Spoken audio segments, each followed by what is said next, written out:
covers the city of Peachtree Corners and everything that's going on in this city. It's been a little while since we've been up, I think a few weeks, but I'm glad we're back and we have a great show today. Elections are coming up, so this is a great time to be able to speak to one of the candidates that we're going to be talking to that really, certainly all elected officials affect our lives, but this particular person and the board that she's on certainly affects a lot of families, whether the kids are in school or distance learning. We have a school board candidate with us, and we'll be discussing some of the issues out there and her background and where she is and how she sees the future over the next decade. But first, before we get to her, I just do want to talk about our lead sponsor, Hargrave Fiber. Hargrave Fiber is a company that handles fiber optics, internet connection, and they work with not only small companies but large enterprise businesses, providing IT solutions, bundle solutions, especially in this time with COVID and teleworking that we've been doing over the last 6 to 8 months, 9 months. They've been a resource to a lot of local communities. They're a big Southeast company. They're not the cable guy. They're out there in the community supporting community activities, and they're out there working to be able to make your life easier, whether it's at work or home, working from home. So Hargrave Fiber, company to go to, check them out. They believe they're still having their Visa $1,000 Visa gift card for those that qualified as new accounts to be able to get awarded that. So go to hargravefiber.com or hargrave.com/business. So that's our lead sponsor. Glad to have them. Thank you guys for supporting these podcasts. So my guest today is a lady that holds a PhD from the Georgia State University of Education Administration. In education administration. She has an MED in English and Education from Emory. She's been a senior administrator at a variety of schools: Morehouse School of Medicine, Morris Brown College, Georgia Tech, the University of Georgia, and Oglethorpe University. She's been elected to the school board in Gwinnett County for 6 terms as a District 3 board member. She represents 31 schools, a lot of schools, and that's just a portion of that district. Of the county, actually. So I want to welcome Mary Kay Murphy from Peachtree Corners. Hey, Mary Kay, how are you? Enrico, it's a pleasure to be with you. Thank you so much for having me. Absolutely. We've been, ever since, I guess I moved in Peachtree Corners in 95, just before the Olympics, and I've gotten to know you and Michael Murphy, your husband, and the work that you've done over the last few decades here in Peachtree Corners, certainly in the school system. So what I'd like, if it's possible, is for you to introduce yourself to our viewers and tell them a bit about yourself, more than what I've just given a resume, but tell them a bit more about yourself and who you are in this community. Well, thank you, Rico, so very, very much. I want to thank Peachtree Corners and the remarkable work that you're doing here with your magazine and the great work that it underlies it. You're communicating with our community in a very significant way. You're featuring the points of life here in the Paul Duke environment where we live, work, and play. So thank you so much for the great work you're doing. It's a pleasure to know your wife, Rita, and the great work she's doing with you at the magazine. Well, a little bit about me. I grew up in Denver, Colorado. I went to a Catholic women's college and graduated there with a BA in English and in philosophy. I met my husband, a student then at the Air Force Academy, and we married after 3 days after he graduated. I went to summer school the first summer that we were married. We married and moved to Georgia. And while we were in South Georgia, I had the privilege to teach in the public schools there. We moved to Sacramento, California, again with the Air Force, had an opportunity to teach in the public schools there. And we moved back to Georgia, to Marietta, where we had an opportunity. My husband worked at the Lockheed plant, again in the Air Force, and I taught at Marietta High School, a wonderful Blue Devil school. So those were the experiences early in our life that we had. And his career changed greatly when he went to law school at Emory University, and he became a lawyer, and our life here in this community was related to that. And I had a chance to go to Emory graduate school and to continue my studies of education. So that's a little bit about me, Rico. Thank you for asking. Sure. So you've been serving on the board here in Peachtree Corners and District 3 for 6 terms. Why did you first get into wanting to run for school board? Well, you mentioned the number of higher education institutions that I worked at: Georgia Tech, University of Georgia, Oglethorpe University, Morehouse School of Medicine, and Morris Brown College. And in that work, it became so crystal clear to me that unless a student has an excellent K through 12 education, there'd be no way that student could come to any of the institutions that I worked at. And so when we moved here to Gwinnett County, the opportunity came for an open board seat. And there were a number of people in the community who approached Mike, my husband, and then me. Would I be interested in serving on the school board, and would I be interested in running for the office? And I was indeed very interested. By that time, our children were out of high school. I certainly have found in the work that I've been doing on the board that it takes an almost 24-hour experience the family has. And by the time I started my quote unquote political career, our children were in college, and it didn't quite affect their lives as much as it might have had they been in the house. But I was very interested in what I could do as a single citizen to help promote excellence in K-12 education. And so that really is what got me interested. It seemed like the next natural step to the work I'd done in elementary, middle, and high school, and then in colleges and universities. And it's been a fantastic experience. What a great way to know this community. What a great way to be appreciative of how much the community agrees with me that we want an excellent public school education for every student, regardless of their race, regardless of their socioeconomic background. Sorry, guys, we're frozen again. This rarely happens. Mary Kay should be back shortly. There you are. Okay. Okay. Sorry about that. I don't know where this is happening. So K through 12 education Right. became terribly, terribly powerful in its importance, given the work that I'd done in colleges and universities. And I'm so very glad that I had that opportunity, and I'm so appreciative of the community who allowed me to represent them for the number of years that I've been on the board.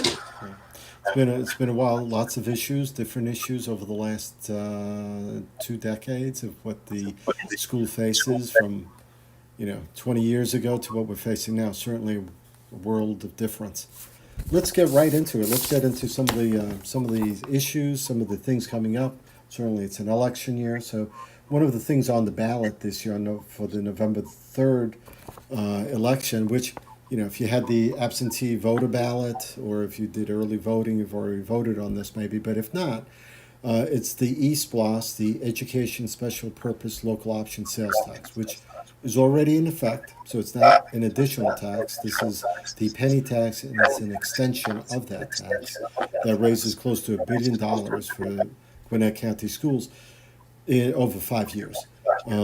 So can you tell us a little bit about that, Mary Kay, and what in there is important that we should be aware of so this way we can vote intelligently about this? Well, thank you, Rico. It is a great opportunity for our community to continue a very, very important initiative that not many states have as an option. In 1997, let me say 1996, the Georgia General Assembly passed enabling legislation that would allow every county in the state to determine for itself would they like to use 1 penny out of every dollar spent in the community on a tax that would go to benefit the schools. There already was a special purpose local option sales tax for the county, the libraries, the roads, the parks. But in 1996, that opportunity came our way. And the referendum was brought to the community in 1997 and was overwhelmingly approved. We have done that 5 different times, Enrico, I can say to you in all honesty, if we had not had that 1 penny sales tax over these years when we've had such incredible enrollment in our school system, growing, some would say by leaps and bounds, we Yes. would never have been able to provide the facilities that we have in these years. So the special purpose local option sales tax is focused on facilities and reducing bond indebtedness. It's to be used for no other purpose. And so So we have go a ahead. I'm sorry. continuation. Thank you so much. We have a continuation of the sales tax on the ballot, as Rico, you have mentioned, and it's almost at the bottom of the ballot. You would see my name as a candidate, and just below that, you will find the special purpose local option sales tax initiative, yes or no.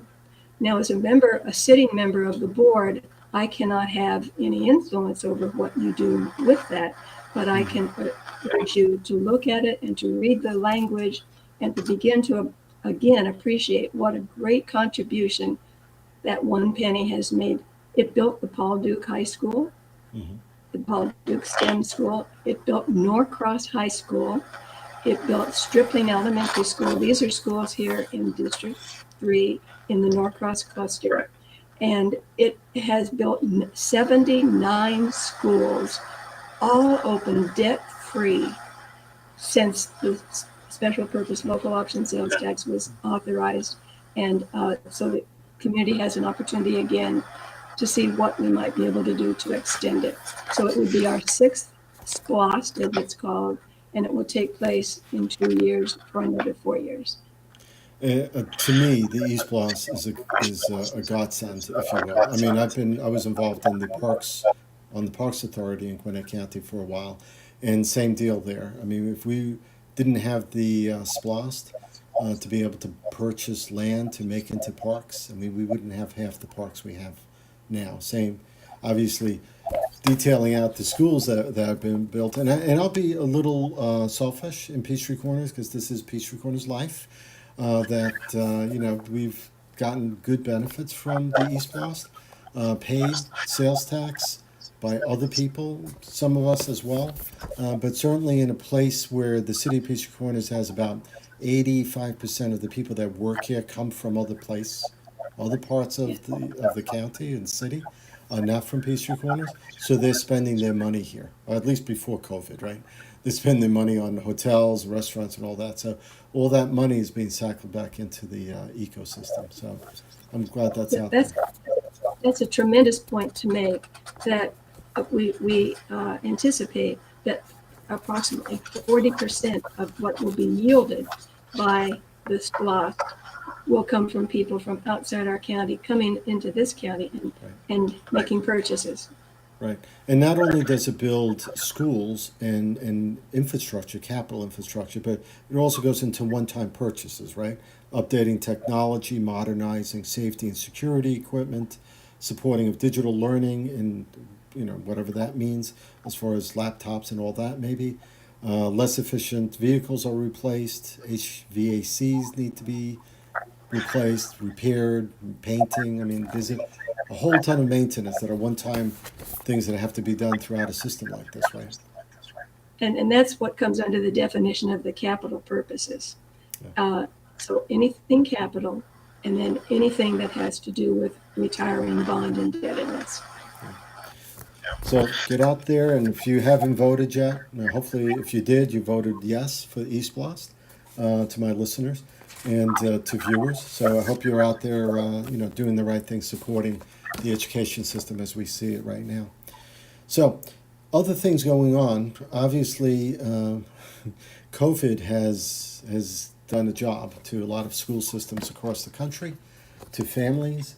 We're all, whether the fact that some families have faced death in family members or sickness or ongoing sickness, even after coming back from COVID. I've known friends and people that have still ongoing issues, even after coming back from having COVID for a few weeks or a month. But it's affecting the school system, right? We want to keep our kids safe. like, we have children, we want to keep them safe, we want to keep our educators safe. But it's affecting the school system and probably affecting the strategic direction of what the school system's going to be doing over the next decade, right? Because we don't know how long COVID will last. We don't know if we'll have a solution that's an ongoing solution. And we don't know what the next decade will bring if there's any other pandemic that may arise. So, what challenges do you see right now that the school board is facing over the next call it 6 months that you can share with Well, us? thank you for such a very helpful question, because this does provide a community forum to share information with the community, Mm-hmm. uh, and find out also from the community, how are we doing? We are always committed in Gwinnett County Public Schools to what can we do more, better, and differently. So within the next 6 months, we'll face a change from the first semester to the second semester. And we have announced that there will be a choice again for parents and family members, a school choice between in-person learning and online learning. And that opportunity is available online now on the parent portal for every parent to participate in making that choice. And so that's a very, very significant component of what we are facing. In addition, we are facing a continuation of the very excellent work that the school system has been able to do with our teachers, providing those leadership opportunities for our parents to not only have children in class, but online. Rico, in the last 3 weeks, I have visited 18 schools here in the Peachtree Corners and in the District 3 area. And it has just been amazing to me, the innovation that I have witnessed among the principals and the teachers and the staff. It's just been an incredible time to see innovation at its very best. So I will expect that we'll be able to see continuation of that innovation. And by that, what do I mean? Well, we have the mitigation underway in every one of the schools in our county. There's been great direction from the Department of Public Health from Georgia, Department of Public Health here in Gwinnett County, Rockdale, and Newton, from the governor's office, and most especially from Johns Hopkins University, that has a daily dashboard for Gwinnett County revealing how the COVID pandemic is doing here in our community. Oh yeah, I've seen that. One of the other things that's so very important, and it will continue in the next 6 months, is a daily update on the part of our school system on its website to the parents and community members who want to know how many students, how many staff, how many faculty have been affected with COVID. And there's a formula for getting online. It's right online, and it's by school. So if you want to find out, for example, what's going on at Norcross High School, we have directions for you. Go to the webpage and click on Gwinnett by the numbers. And as you're on that site, you will be able to click down and you will be able to find the information that has to do with COVID, providing information daily on positive cases, suspected cases, and close contact. And after this podcast, Rico, I think it would be a very helpful thing if you might be able to post the specific steps for our community to be able to follow, because I think this is one of the great innovations that we've been able, and also one of the ways we've been able to establish trust with our community. And the last thing I would say about this is that many school systems around us have not been able to bring students back yet. We're so very pleased that we're in our third month of face-to-face learning for students who have had such a need to be facing with their teacher. Special education students, those students whose needs are related to the kind of services only they can get in the schools. So we will certainly be expecting a continuation of online and in-person learning. Yeah, it's an interesting challenge, right? I mean, I have a high school kid at Paul Duke's Dam, He's doing the distance learning. Originally, he thought he was going to go in, but then he decided he wanted the distance learning, and it's working for him. I don't know if it works for every kid, Right. but it's certainly working for him, except maybe in calculus. But other than that, he's getting online tutoring from his teachers, which is good because the teachers That's are great. still doing some of the That's right. online tutoring. They're doing face to face. Counselors are meeting with the students as well. So if there's any stress or any needs for the tutoring or any questions a student has, they are responding really well. I see, firsthand experience that I can say. Oh, that's So that's I, wonderful to hear. excuse me. That's wonderful to hear. Yeah, no, it's good, and as long as he has and he has three AP courses, so it's doing Oh my this God. online Rico, I might can just be. add one other thing. Yeah, We were very aware that just as you point out, there's a great bit of stress involved uh, for our students and certainly for our faculty members. And when our students have the opportunity, if they have needs for what is called social emotional learning, we have social workers, we have mental health professionals, we have nurses. So we are staffed, and counselors, of course, school counselors, sure. we are staffed to help provide the nurturing that this type of pandemic, something we've never experienced Hmm. before, has a way of being mitigated on the part of teachers and on the part of students. So thank you for letting me add that. Sure, sure thing. So we covered in person and digital learning for a little bit.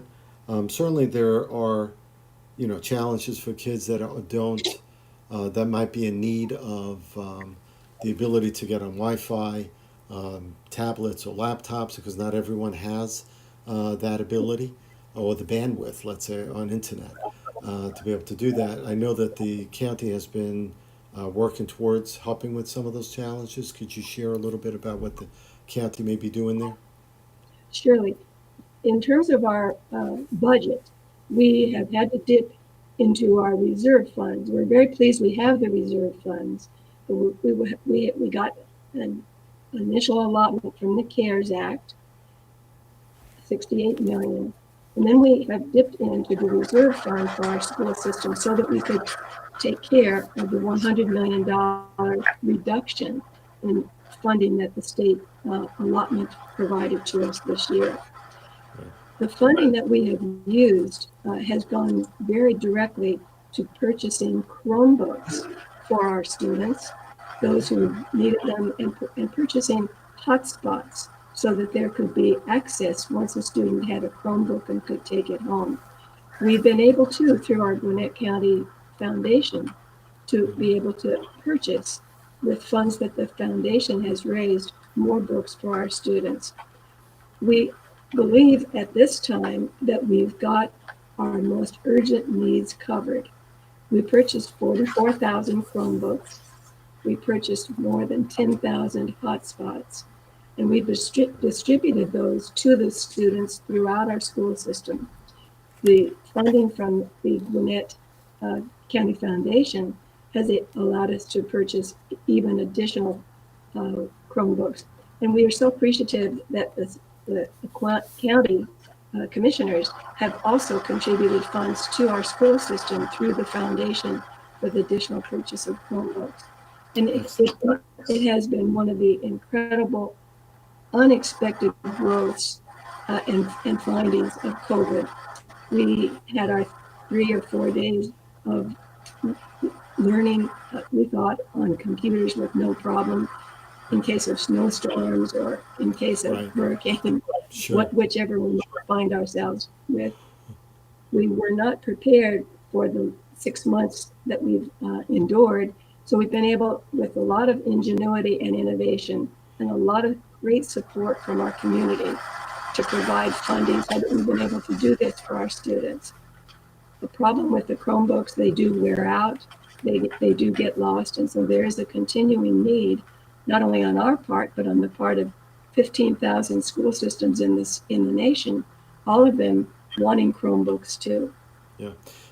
Just to be able to find the supply, that supply chain is difficult, especially when there are companies needing employees even to work and then buying those laptops as well to provide to their employees. So it's a Absolutely.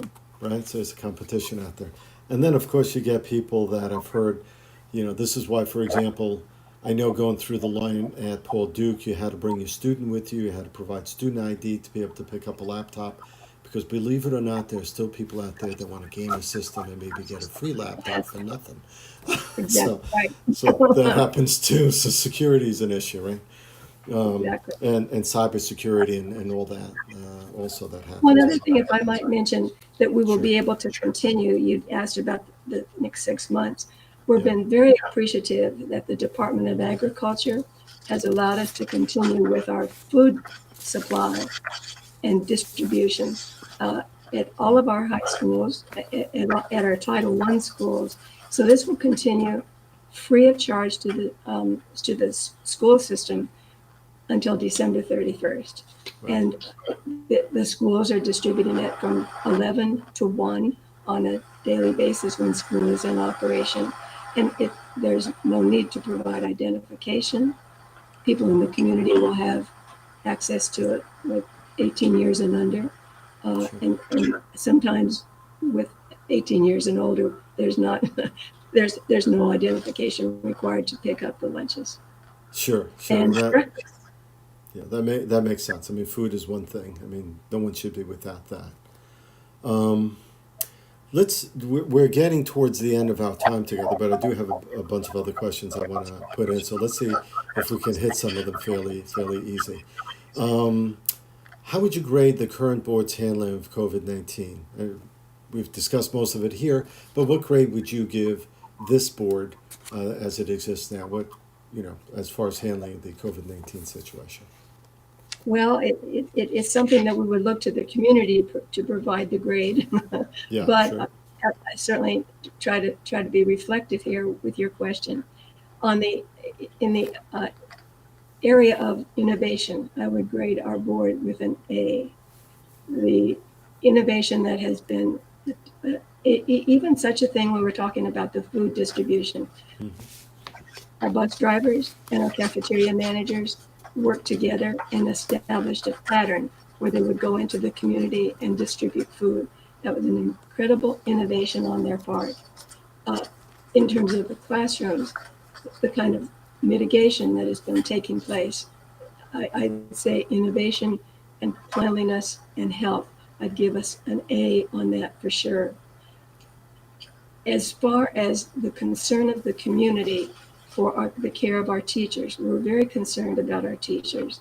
And all that we have done has been not only to mitigate the effects of COVID on our schools, but to mitigate it for the benefit of our teachers who are coming to work and to our students who are either coming to school or having online. We're also, we've also made accommodations through our Human Resources Office for those teachers who are not comfortable coming back to school. If Hmm. they have COVID related um, incidents, that they are to work from home. So I would certainly say A to A minus for all of the initiatives that we have underway. It would be for the community to say to us, have we got this right? Sure. Have we met your needs? Have we have we met the needs, especially of the students who had no access to learning online and had no way to be a participant in such an important time in their lives as they have had? So it sounds boastful, Rico, but I am saying to you that I have myself visited 18 schools, and from that sample, I would certainly say we've done a very credible job, and I'm very proud of our administrators and our staff and our teachers, how much they've risen to the occasion. Yeah, and I don't think it's boastful when someone talks about this. If you can be aware of how well your board has done, how well you've done, there's nothing wrong with being able to share and say that. Certainly, on the other side of the coin, there will be people saying maybe the school board didn't do enough. And you know what? You're right about grading. This is what elections are about, and there are consequences, right? So if people are happy with what they see and what the school board has done, the leadership remains, right? Hopefully that's the way life works. It doesn't always work that way, but you know. May I add to what you've said? Um, we're so very appreciative and proud of Dr. Audrey Arona, who is the director of the Gwinnett Department of Health for Newton, Rockdale, and Gwinnett County. And Dr. Arona has visited our schools, and she has said with an article on the front page of the Gwinnett Daily Post Right. that Gwinnett County's response to the coronavirus in the area of health and mitigation is the model for the nation. The model for the nation. And Dr. Arona is highly regarded in the area of public health. And when we hear that, it gives us great encouragement that we're on the right track. So maybe she's also grading us A. It's hard to say. That's right. If I know anything about Gwinnett County being here so long, is that I know the government of Gwinnett County, whether it's education or parks or other areas, do a phenomenal Class A job in what they do. So kudos to you. There are a lot of other things going on also. I know that it's difficult to hire bus drivers as well as teachers sometimes and to fill the gaps of what's needed. Do you support higher pay for bus drivers and teachers? I'm very pleased to be able to tell you that this year, with our budget, the way we have structured it, 95% of our teaching core, and we have 12,500 teachers, will get a raise. They will get a step raise. They will also not be furloughed, and they will not be laid off. That was an insistence that we had as we put together the budget for this year. And certainly for bus drivers, they are the most, many could say they're the most important component of our school system. They're the first to see our students in the morning, and they're the last to see our students in the afternoon. And so for our bus drivers, who are heroes as well, and sheroes, we've got some tremendous leaders in that area. And we were able to give a bonus to our school bus drivers this most recent academic year. We certainly hope to be able to do that again this year. So especially these two components are the teachers and the bus drivers are what, and the cafeteria managers are what have been able to allow us to have the success that we've had in returning our students to school and providing online learning. Cool. Do you support the district's current use of school resource officers? And how would that change if you see a change coming? I definitely support the school resource officer employment in our school system. We've worked very hard over numbers of years to be able to find in our budget the funds to have 2 school resource officers at every high school. You know, our high schools are very large, 3,500, and they're remarkable leaders. They provide counseling, they provide teaching. And since 2015, school resource officers have provided 8,333 classes teaching in our schools, making certain that our students have the information that they need coming from the schools about safety and about security. Our school resource officers also work with our parent groups on school gangs. We're very, very appreciative of the work they do, and I support increasing the number of school resource officers as our student enrollment grows. We have one at each middle school now, and we have a school resource officer that is shared with elementary schools. It might be in the elementary school area that we would grow the most. Okay. So definitely for school resource officers. Excellent. Do you see, you have, and I'm not sure if I'm remiss in not knowing this, I guess, but Gwinnett County Commission, for example, and stream their meetings. City of Peachtree Corners, City Council streams their meetings. There's some transparency about, how people can look at government, find that information. Do you see any change or in transparency or accountability that you would like to see in the school system at this point, especially because of COVID and I think people are more engaged actually being home now even. So, what do you see anything there going on? Well, I'm very supportive of what we have done to stream our school board meetings. So much of what happens in our school board happens in the business meeting, and that is in the afternoon, 2 o'clock, and then followed by a public meeting at 6:15 and another one at 7. We've had very, very good response from our community about their ability to see and hear and understand in a way that they might not have been if they had not come to a meeting individually. So that's been a great benefit of COVID. And as far as transparency, Rico, Gwinnett County Public Schools, in fact, I took time at our last school board meeting to enumerate the incredible number of ways that Gwinnett County Public School is transparent with our community.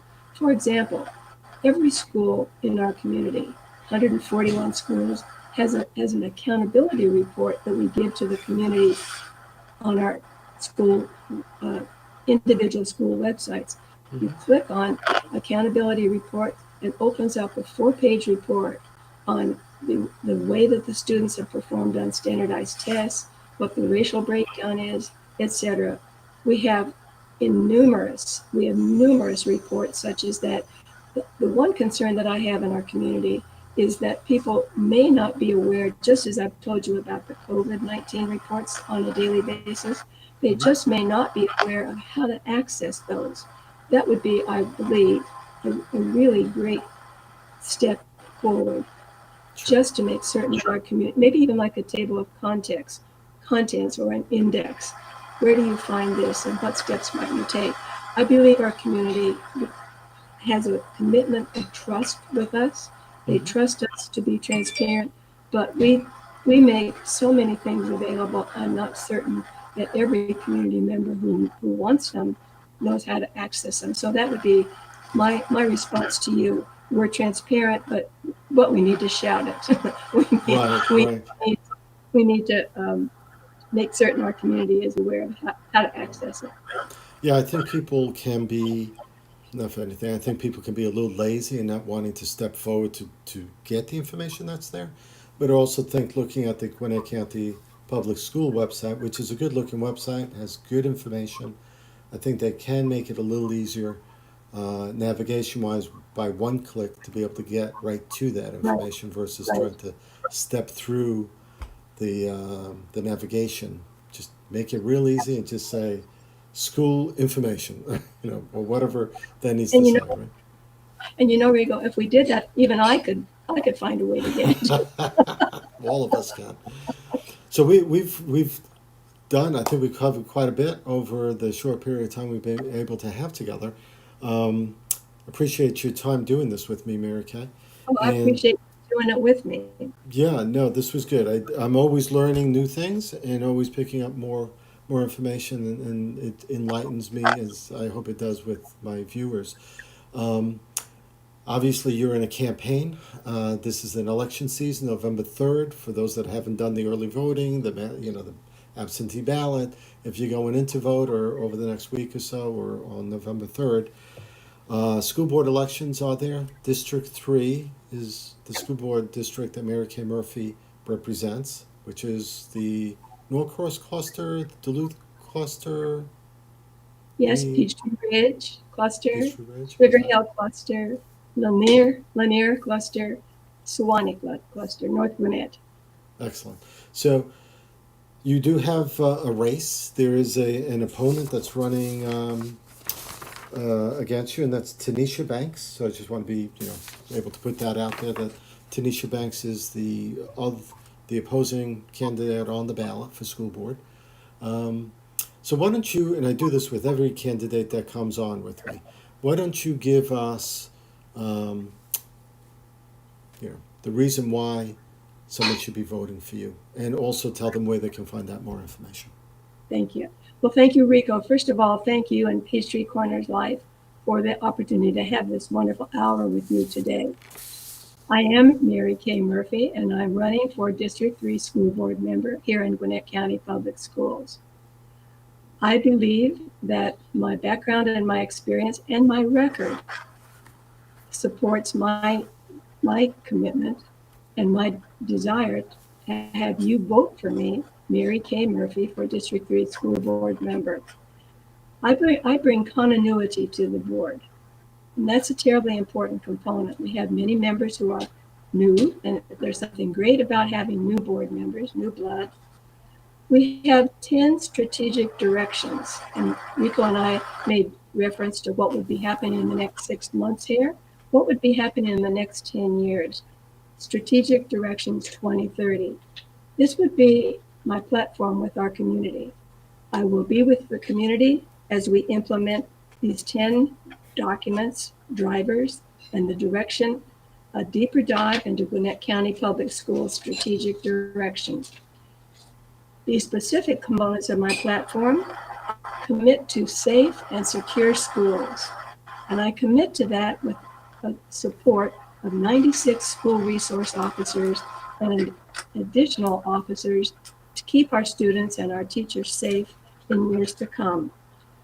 I support fiscal stability, and I'm here to share with you that during my time on the board, we've had AAA bond ratings from Standard & Poor's and Moody's for 20 years.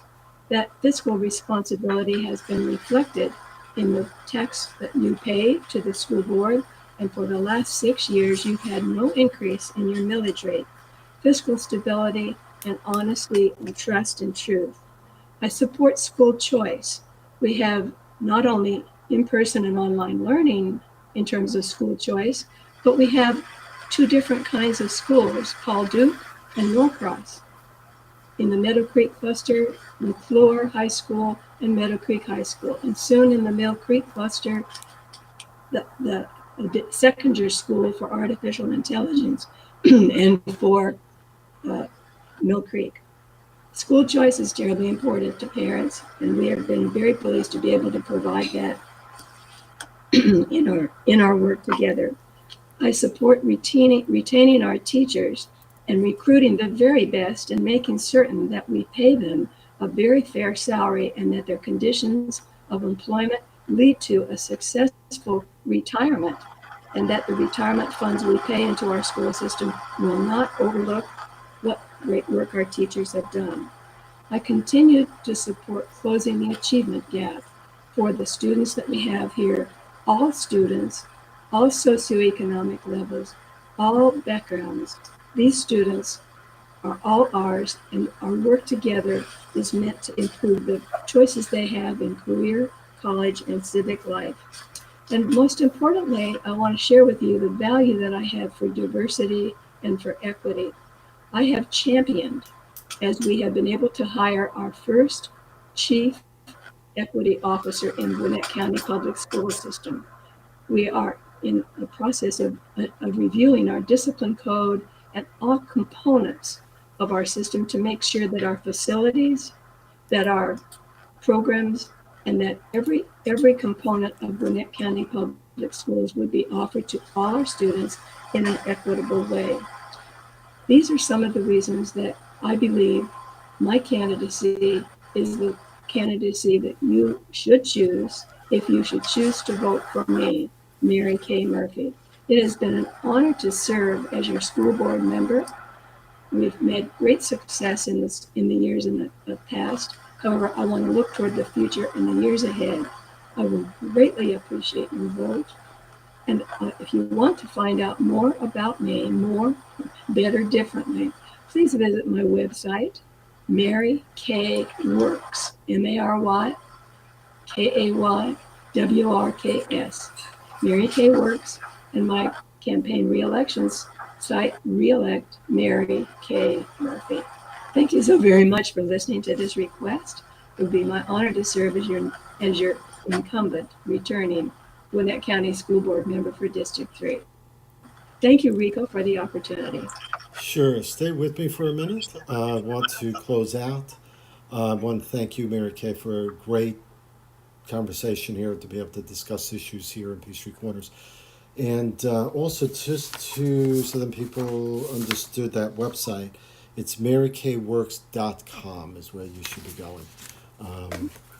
So it's been a great 45 minutes. Appreciate you being with me. So hang in there for one more moment. I'm just going to close out. Everyone, thank you for being with me on this. We're back in and we're going to be doing some more podcasts. I'll also check out our other podcasts. We're going to be doing Capitalist Sage. There's an episode next week. That's a twice a month business podcast that I do. And I believe next week may also, or the Thursday after the fourth Tuesday, we're doing prime lunchtime with the city manager. So we'll be discussing some stuff with him. And also I will be doing a podcast with Councilman Phil Sod and maybe some other council people in next week or so about issues that are coming up in the election as far as what's on the ballot with transit and all that. So hang in there. Lots of stuff coming. Like our Facebook page if that's where you are not at. Go find it. It's Peachtree Corners Life. And check out our lead sponsor, Hargray Fiber. So I want to thank you, everyone, for being with me. And you be safe out there. Have a great day.